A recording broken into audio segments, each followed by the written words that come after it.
चलो चलो पीछे, चलो देखो मत, चलो निकलो, चलो जाओ बाहर निकलो। मेरे दोस्तों, मैं अपनी गुफ्तगू का आगाज़ इस शेर के साथ कर रहा हूँ कि कच्ची थी मस्जिदें तो पक्के थे नमाजी। कच्ची थी मस्जिदें तो पक्के थे नमाजी, अब पक्की हैं मस्जिदें तो कच्चे हैं नमाजी। मेरे दोस्तों, मैं इस वीडियो पर तबसरा करूँगा। पहले आप इस वीडियो को देख लीजिए कि किस तरह से मस्जिद के अदब व आदाब की इन लोगों ने धज्जियाँ उड़ाई हैं। पहले इस वीडियो को देख लीजिए, फिर मैं इस पर तबसरा करता हूँ।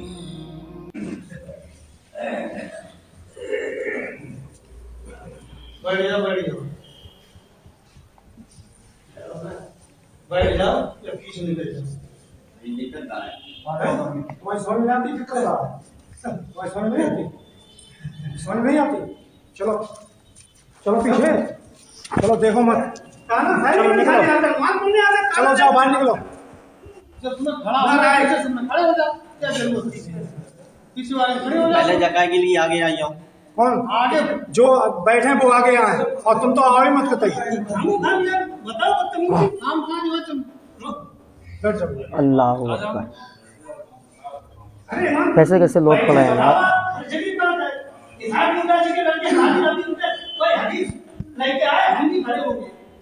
अगर इमाम की पैरवी ना करे बताओ आप। नहीं, इमाम तो नियत से होगा ना हमारा। अब जब हम नियत करेंगे अल्लाह। अरे ज्यादा मत बताओ, ज्यादा मत बता। ये जामा मस्जिद नहीं है, ये जामा मस्जिद नहीं जो बदतमीजी करेगा।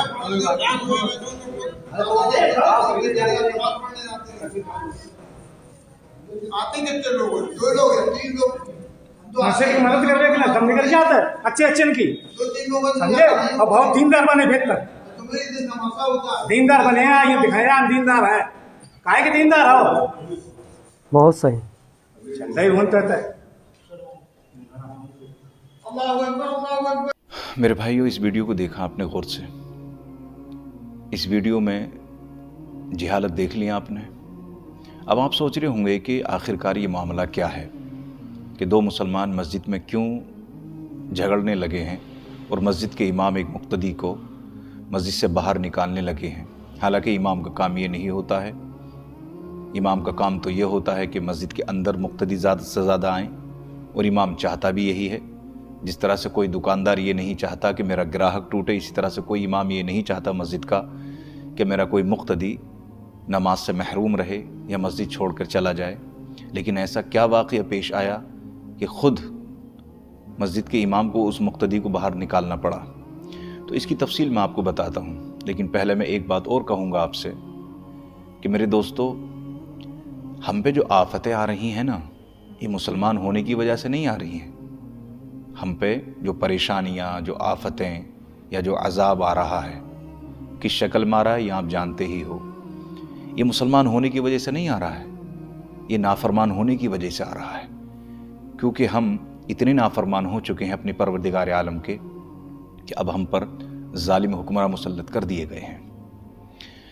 मेरे दोस्तों, मस्जिद का वो अदब व आदाब है कि आप जानते हैं कि वहाँ मस्जिद के अंदर ऊंची आवाज़ में बात करने का हुक्म नहीं है, बल्कि अगर कोई दुनिया की बातें मस्जिद में बैठकर करता है तो उसकी नेकियां ख़राब हो जाती हैं, तबाह बर्बाद हो जाती हैं। ये हम बखूबी जानते हैं। लेकिन इस वीडियो में जो दिख रहा है, आखिरकार इसकी सच्चाई क्या है? इसकी सच्चाई यह है कि जिस शख्स को मस्जिद से बाहर निकाला जा रहा है, ये मस्जिद के अंदर दाखिल होता है और दाखिल होने के बाद अगली सफ़ में बैठने की कोशिश करता है, जो कि वो सफ़ पुर हो चुकी होती है, और ज़िद करता है कि मैं अगली सफ़ में ही बैठूंगा। लोग इमाम साहब को तब ज़्यादा गुस्सा आया जब इस शख्स ने ये कहा कि मैं मस्जिद में सबसे ज़्यादा डोनेशन देता हूँ, मैं सबसे ज़्यादा ताउन देता हूँ, सबसे ज़्यादा चंदा देता हूँ, तो मैं अगली सफ़ में बैठूंगा जाके। इमाम साहब ने जब इतना सुना तो वो भी इल्मदार हैं, आलिम हैं, जानते हैं कि ये तो बेतुकी बात कर रहा है, बेबुनियाद बात कर रहा है। मस्जिद में अगर चंदा दे रहा है, ताउन दे रहा है, तो किसी पे एहसान कर रहा है। ये तो अल्लाह की रज़ा के लिए दुनिया देती है। लेकिन कोई मुक्तदी या कोई भी नमाजी ऐसा नहीं कहता है कि मैं अगली सफ़ में इसलिए बैठूंगा ताकि मैं मस्जिद में ज़्यादा चंदा देता हूँ।